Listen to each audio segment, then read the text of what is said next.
क्या इस इवेंट को लीड ऑन किया, यही सारी चीजें हम लोग इस वीडियो में पढ़ने वाले हैं। आर्मी चीफ ने अनाउंसमेंट किया है कि now presently he is the incharge of Bangladesh, he is the incharge of the country. जो बांग्लादेश में जो इलेक्शन हुआ है वो हमारा फ्री एंड फेयर इलेक्शन नहीं। कोई भी चीज पक्का अचानक से तो होती है, लेकिन उस अचानक से होने के पीछे एक सीक्वल ऑफ इवेंट्स होता है। Hello everyone, my name is Ankita Singh and today I have come up with a very hot burning topic of GK.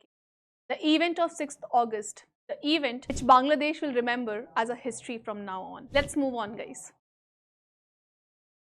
Bangladesh में तख्ता पलट हो चुका है, बांग्लादेश में मिलिट्री कू हो चुका है, बांग्लादेश की प्राइम मिनिस्टर शेख हसीना को रेजिग्नेशन देना पड़ गया है।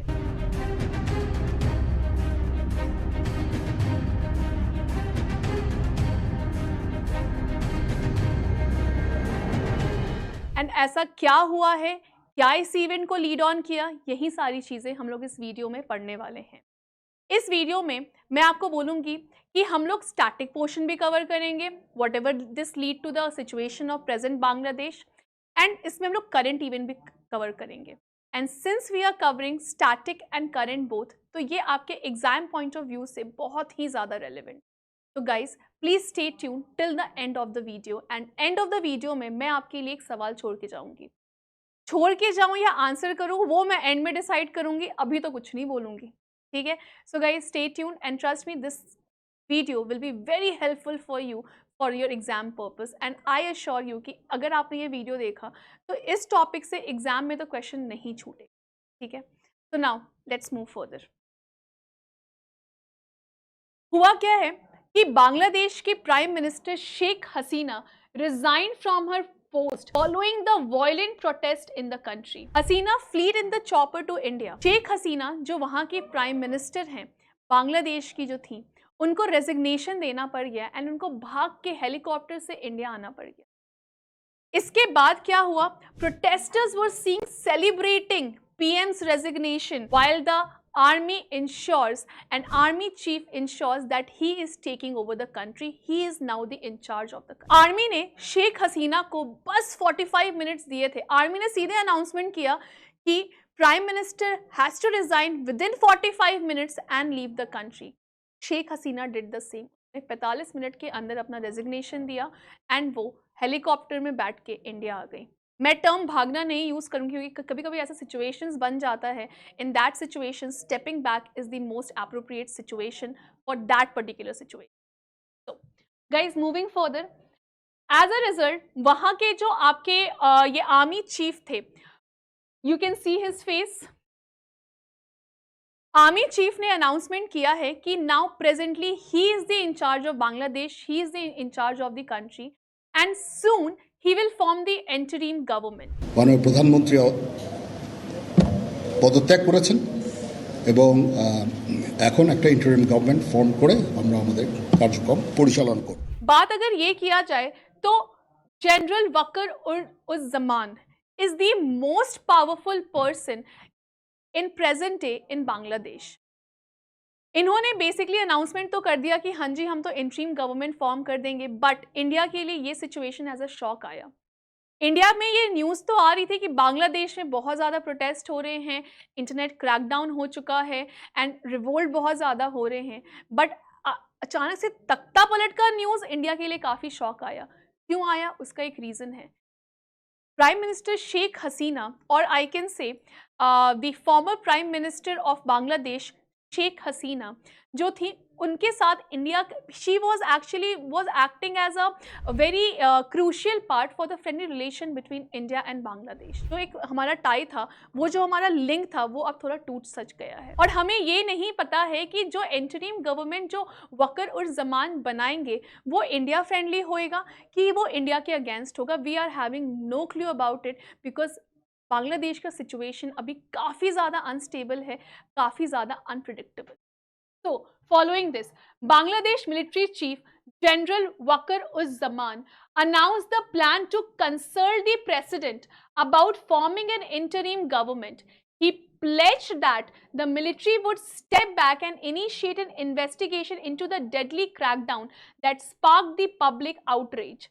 General Wakar uz Zaman also requested time for citizens to restore the peace.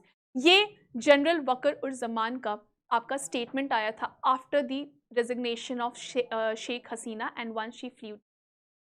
इन्होंने ये तो बोल दिया कि भाई हम इंटरिम गवर्नमेंट तो फॉर्म कर देंगे, लेकिन again the question is the same कि क्या वो इंटरिम गवर्नमेंट जो होगी, क्या वो मेरी फेयर इलेक्शन से बनाई जाएगी या वहाँ पे हमारी पपेट गवर्नमेंट को बैठा दिया जाएगा एंड वो पपेट गवर्नमेंट जो है वो किसी और के इशारों पे काम करेगी। अगेन जो गवर्नमेंट फॉर्म होगी क्या वो इंडिया फ्रेंडली होगी या वो इंडिया की विरोधी होगी? This is yet the question which is haunting the mind of India, I would say. Moving further, guys, this came as a shock and then now we'll discuss, अभी मैंने आपसे ये point discuss कर लिया था कि this came as a shock to India as Sheikh Hasina played a critical role in India-Bangladesh friendly ties. So now let's see reason how the army has suddenly taken over Bangladesh. देखो, कोई भी चीजें जो होती हैं उसका एक link of event होता है। कोई भी चीज पक्का अचानक से तो होती है, लेकिन उस अचानक से होने के पीछे एक सीक्वल ऑफ इवेंट्स होता है। अभी हम लोग वही सीक्वल ऑफ इवेंट्स डिस्कस करेंगे इस video. The first thing is Sheikh Hasina was elected as the prime minister of Bangladesh for the 4th term. इस बार इलेक्शन हुए थे एंड इस इलेक्शन में भी शेख हसीना जो है वो as a prime minister elect होके आ गई। शेख हसीना के इलेक्शन के जस्ट बाद यूएसए ने एक स्टेटमेंट ये डाला एंड यूएसए ने उस स्टेटमेंट में ये बोला है कि जो बांग्लादेश में जो इलेक्शन हुआ है वो हमारा फ्री एंड फेयर इलेक्शन नहीं है। जैसे ही यूएसए ने ये स्टेटमेंट दिया वैसे ही काफ़ी जो अपोजिशन लीडर्स हैं एंड पीपल है उन्होंने प्रोटेस्ट करना स्टार्ट कर दिया। बट ये जो प्रोटेस्ट था ना वो बहुत ही ज़्यादा वाइड स्केल नहीं था, बहुत ज़्यादा वाइड स्प्रेड ये प्रोटेस्ट नहीं था। ये काफ़ी स्मॉल स्केल में निपट के रह गया और बात खत्म हो गई। बट आप खुद सोचो, कल को अगर यूएसए ने सेम स्टेटमेंट दिया इंडिया के बारे में कि इंडिया में जो इलेक्शन हुआ है वो आपका फेयर एंड फ्री इलेक्शन नहीं हुआ है, इसका ग्लोबल इम्पैक्ट क्या जाएगा, इसका इंडिया के लोगों पे क्या असर जाएगा? सेम असर बांग्लादेश के लोगों पे गया। उसके बाद again addition to the event is there, Sheikh Hasina ने after this thing, after when the statement came out from ये यूएसए, शेख हसीना ने मीडिया में एक अपना खुद का स्टेटमेंट दिया एंड वो स्टेटमेंट मेरे हिसाब से मेन रीज़न बन गया जो भी अभी सिचुएशन हुआ है प्रेजेंट ये अकर आपका बांग्लादेश में। Maybe this statement is the main reason, क्योंकि जितने भी हमने सीरीज ऑफ इवेंट्स देखे टुवर्ड्स द तख्ता पलट, towards the dethroning of Sheikh Hasina, towards the military coup in Bangladesh, वो यहाँ से आपकी काफ़ी ज़्यादा ज़ोरों शोरों से शुरू हो गई। शेख हसीना ने मीडिया में स्टेटमेंट ये दिया कि she started giving example of East Timor, asserted that vested interests will carve out Christian country that taking part of Bangladesh and Myanmar with the base in the Bay of Bengal. Prime Minister of Bangladesh Sheikh Hasina has made a revealing statement about the international interest want to carve out a Christian country from the part of Bangladesh and Myanmar. She said that a white man who met her before the Bangladesh election in January this year has assured her of facing no problem during the election if she allowed to build an air base in Bangladesh territory.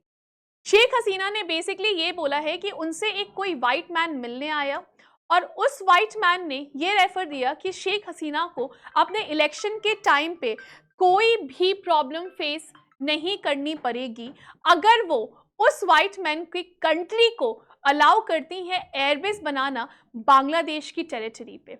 Obviously Sheikh Hasina ने इस proposal को नकार दिया। शेख हसीना ने साथ में ये दिया कि एक बहुत ही पावरफुल नेशन ये उनको डोमिनेट करना चाह रहा है, उनको सप्रेस करना चाह रहा है ताकि उनको एयरबेस मिल जाए बांग्लादेश टेरिटरी के अंदर। जब ये बहुत बड़े नेशन की बात हो रही है तो यहाँ पे शेख हसीना जो प्राइम मिनिस्टर हैं ही बांग्लादेश की, उन्होंने कोई कंट्री का नाम मेंशन नहीं किया है क्योंकि again she was saying a very powerful nation. तो लेट्स मूव फर्दर गाइस। तो इसके बाद क्या हुआ, शेख हसीना ने कॉन्टिन्यूसली हमारा ईस्ट टिमोर आइलैंड का यहाँ पे रेफरेंस दिया है। अब अगेन यहाँ से एक और क्वेश्चन आपके क्लैट में निकल सकता है, क्वेश्चन ऑन ईस्ट टिमोर, क्योंकि ये चीज मेंशन कर दी गई। Now see what is east टिमोर and east टिमोर island क्या है basically. East टिमोर island is a country in south Asia that occupied the eastern half of Timor Island as well as the island of Ataro and Jako and Okisi enclave in northwest of Indonesia, West Timor. The country is also known as Timor-Leste and its official name is Democratic Republic of Timor-Leste. It is the most important segment of this particular news, क्योंकि यहाँ से आपका question CLAT में frame हो सकता है। ये segment मैंने यहाँ पे दे दिया है, इसको प्लीज़ ध्यान से देखो एंड इसको स्किप करने का सोचना भी मत। Now guys, moving further with the news, when Sheikh Hasina has given this particular statement कि कोई एक बहुत बड़ा देश उनको सप्रेस करना चाह रहा है, उनको डोमिनेट करना चाह रहा है, क्यों? ताकि वो अपनी बांग्लादेश की टेरिटरी दे दे उनको एयरबेस बनाने के लिए। ये स्टेटमेंट के बाद क्या हुआ सुनो। इस स्टेटमेंट देते से ही बांग्लादेश में काफ़ी ज़्यादा हमारा प्रोटेस्ट शुरू हो गया। वो प्रोटेस्ट का रीज़न क्या था? प्रोटेस्ट का जो मेरा रीज़न था वो 5 जून को जो जजमेंट दिया था बांग्लादेश के हाई कोर्ट ने, उसके रिगार्डिंग ये मेरा प्रोटेस्ट जो है वो स्टार्ट हो गया। जजमेंट क्या दिया था? Let's see. जजमेंट था हाई कोर्ट के द्वारा कि 30% reservation will be given to the freedom fighters and the children of nationally recognized freedom fighters. This particular 30% reservation का जो ये स्लैब था ना, इसको स्ट्राइक डाउन कर दिया गया था 2018 में, अनकॉन्स्टिट्यूशनल घोषित कर दिया गया था। लेकिन अचानक से यहाँ पे हाई कोर्ट ने आपका जजमेंट दिया कि ये जो 30% रिजर्वेशन है ये इसको रिस्टोर कर रहे हैं एंड इसके बाद एमिड प्रोटेस्ट शुरू हो गया। देखा जाए तो यहाँ पे शेख हसीना का कुछ था नहीं, यहाँ पे हाई कोर्ट ने ये पर्टिकुलर जजमेंट दिया था और प्रोटेस्ट इसको लेके शुरू हुआ। जैसे ही ये जजमेंट आया वैसे ही इस जजमेंट के रिस्पॉन्स में सुप्रीम कोर्ट ऑफ बांग्लादेश ने ऑन जुलाई 22 इस जजमेंट को ओवररूल करते हुए अपना डिसीजन क्या निकाला कि the reservation given to the country's freedom fighter is reduced to 5% with 93% of job to be allocated to the on merit। मतलब क्या था समझो। जब वो 5 जून को जब वो जजमेंट आया बच्चों, तो बेसिकली क्या हुआ कि only 44% of seats were left in public employment for the merit based student. चलो यहाँ पे गुस्सा होना लाजमी था, समझ में आया, प्रोटेस्ट हुआ, सारी चीजें समझ में आई। लेकिन उसके बाद जब 22 जुलाई को जब जजमेंट आ गया कि इस 44% को बढ़ा के 93% कर दिया गया है, तो ऑब्वियस सी बात है प्रोटेस्ट रुक जाना चाहिए था। लेकिन क्या प्रोटेस्ट रुका? The answer is no. So then also the protest didn't stop. After the coup, it was seen that Bangladesh PM Father Sheikh Mujibur Rahman statue was vandalized. Now again the question here arises is that कि reservation का judgement high court ने दिया, high court के judgement को overrule कर दिया supreme court ने, and फिर उन्होंने मेरिट बेस्ड स्टूडेंट का रिजर्वेशन 93% कर दिया। लेकिन उसके बाद भी प्रोटेस्ट नहीं रुका। प्रोटेस्ट तो नहीं रुका, लेकिन ये prime minister of Bangladesh Sheikh Hasina के फादर शेख मुजिबुर रहमान का जो स्टैच्यू था कंट्री में, ये कंट्री में, उसको वैंडलाइज करना शुरू कर दिया गया। ठीक है, अब यहाँ से आपको जो दूसरा क्वेश्चन क्लैट में बन सकता है वो बन सकता है अपॉन शेख मुजिबुर रहमान। तो थोड़ा बहुत इनके बारे में भी हम लोग पढ़ लेते हैं। Who is Sheikh Mujibur Rahman? How does history remember Sheikh Mujibur Rahman? So, Mujibur successfully led Bangladeshi independence movement and restored Bengali sovereignty after over 2 centuries following the Battle of Palasi in 1757, for which he is honored as the father of the nation. ये आपका एक question का segment बन सकता है। And Sheikh Mujibur Rahman was honored as the father of the nation of Bangladesh. During the Bangladesh Liberation War in 1971, Mujibur declared Bangladesh independence. আজ বাংলার মানুষ মুক্তি চায়, বাংলার মানুষ বাঁচতে চায়, বাংলার মানুষ তারা আজ তার অধিকার চায়। Bengali nationalists declared Mujib as the head of the province government in Bangladesh while Mujibur was there in the prison in West Pakistan. So he has a very prominent role in making Bangladesh or making Bangladesh independent. इनका statue vandalise करना शुरू कर दिया on the matter of reservation. ये भी कुछ बात समझ में नहीं आ रही है। बेसिकली बोला ये जा रहा है कि जिस रेट का हमने प्रोटेस्ट देखा है बांग्लादेश में, it is being speculated by many foreign medias and आपका एक यूरेशियन ये टाइम्स में आपका एक आर्टिकल भी आया था कि it is being it can be a you know यहाँ पे कोई एक फॉरेन पावर का यहाँ पे दबाव चल रहा है, यहाँ पे कोई फॉरेन पावर फंडिंग कर रहा है। तो दिस कैन हैपन बिकॉज अगर देखा जाए तो अगर मुजब्बर रहमान के बारे में देखा जाए तो इनका बांग्लादेश लिबरेशन में काफ़ी बड़ा हाथ है एंड सिंस इनका बांग्लादेश लिबरेशन में काफ़ी बड़ा हाथ था तो ये पाकिस्तान को तो पसंद नहीं होंगे, ना ही यूएसए को पसंद थे। ठीक है, सो इट्स बीइंग सेड कि ऑब्वियसली बात है the kind of protest we are seeing that the protesters are entering the parliament of the nation and vandalising the thing, vandalising the statue of Mujibur Rahman जिनका actually में कोई reservation से कोई लेना देना नहीं था।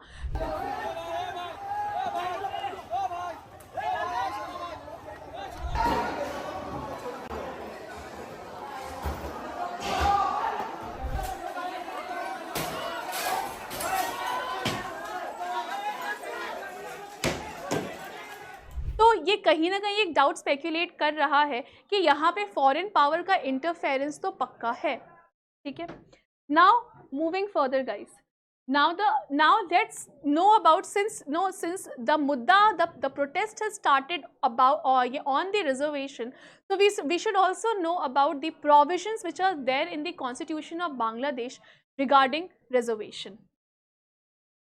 Article 29 subclause 1 of Bangladesh 1972 Constitution says there shall be a equality of opportunity for all the citizen in respect of employment or office in the service of the Republic.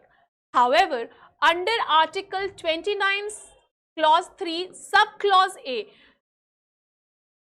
Article 29 clause 3 subclause A, the state can make special provision in favor of any backward section for the purpose of securing their adequate representation in the service of Republic. As we all know, it is the same phenomena and we can say the same principle of reservation is being used जो हमारे India में हम लोग use करते हैं for the upliftment of the people. So these are the particular clause. Reservation कहाँ mention है? Article 29 subclause 1 of the Bangladesh 1972 Constitution. And upliftment के बारे में हमने कहाँ बात किया है? आर्टिकल 29 क्लॉज 3 सब क्लॉज ए में. So I hope this thing is also very much clear to all of you. Now guys moving further, India का क्या स्टैंड था? Topic India Bangladesh border on high alert. India ने अपने जितने भी उनके रेलवेज थे टू ढाका टू बांग्लादेश और या उनकी फ्लाइट्स थी, स्पेशली एयर इंडिया की फ्लाइट्स, सारी फ्लाइट्स को सस्पेंड कर दिया गया है टिल फर्दर नोटिस. इंडिया जो है अब वो काफ़ी ज़्यादा आपका अलर्ट पे आ गया है. इंडिया ने अपने जो भी उनका जो बॉर्डर है जो बांग्लादेश से लग रहा है वहाँ पे सिक्योरिटी फोर्सेस काफ़ी हैवी अमाउंट में डिप्लॉय कर दिए गए हैं. बीएसएफ के जो जवान थे जिनकी जो अपनी छुट्टियों पे थे उनकी छुट्टियाँ तक कैंसिल कर दी गई हैं. Situation is this stringently going on in Bangladesh and the situation is again I will mention the situation is very much unpredictable. Situation is so worse that USA ने एक अलर्ट जारी किया. यूएसए ने ये बोला कि जितने भी यूएस सिटीजन हैं बांग्लादेश के अंदर वो बांग्लादेश अभी के अभी छोड़ के वहां से निकल जाएं. Moving further guys, now let me give you a glance of 2009 incident. आपके दिमाग में क्वेश्चन आएगा कि क्या बांग्लादेश में ये पहली बार हुआ है कि बांग्लादेश मिलिट्री ने कू करने की कोशिश की है? The answer is no. 2019 is the incident. 2019 में भी शेख हसीना को डिथ्रोन करने की पूरी कोशिश की गई थी वाया बांग्लादेश राइफल रिवोल्ट. लेकिन उस टाइम इंडिया ने इंटरवीन किया और इंडिया ने उस रिवॉल्ट को सप्रेस कर दिया. Now presently democratic condition is such that country's parliament is vandalized by the protesters, as I mentioned you in before in this video कि वहाँ की parliament तक को vandalize कर रहे हैं वहाँ के protesters and they are feeling very happy by doing all. Now guys, moving further, Mamata Banerjee's stand. Why I am talking about Mamata Banerjee's stand? क्योंकि इनिशियली ममता बनर्जी ने जब बांग्लादेश में आपका डिस्ट्रेस फैल रहा था, उसकी न्यूज़ आ रही थी, तो ममता बनर्जी ने साफ साफ बोला है कि अगर कोई बांग्लादेश का बंदा शेल्टर मांगने इंडिया में आता है तो हम उसको शेल्टर प्रोवाइड करेंगे. लेकिन अब ममता बनर्जी का स्टेटमेंट टर्न ऑन हो गया. ममता बनर्जी ने बोला कि अब जैसा सेंटर कहेगी वैसा वो करेंगी. मतलब अब अगर कोई बांग्लादेश का, क्योंकि बांग्लादेश में काफ़ी अनस्टेबल सिचुएशन चल रहा है, तो इट इज़ बीइंग प्रेडिक्टेड कि काफ़ी ज़्यादा माइग्रेशन इंडिया की तरफ देखा जा सकता है. In that regard Mamata Banerjee ने बोला है कि अब जैसा सेंटर डायरेक्शन देगी वैसा ही वो एक्ट करेंगी. तो this was all about the news guys. जितना मुझे कवर करना था मैंने पूरे स्टैटिक पोर्शन कवर किया है. Now we will discuss the question. The question is on when did East Timor become Timor-Leste? Fine. The first option is May 20th, 2002, June 19th, 2002, May 19th, 2002 or August 15, 2002. Please put down the correct option in the chat box and I'll respond to you respectively. And I'll disclose the answer of this particular question in my next video. So guys, stay tuned, stay learning, keep revising. Thank you so very much.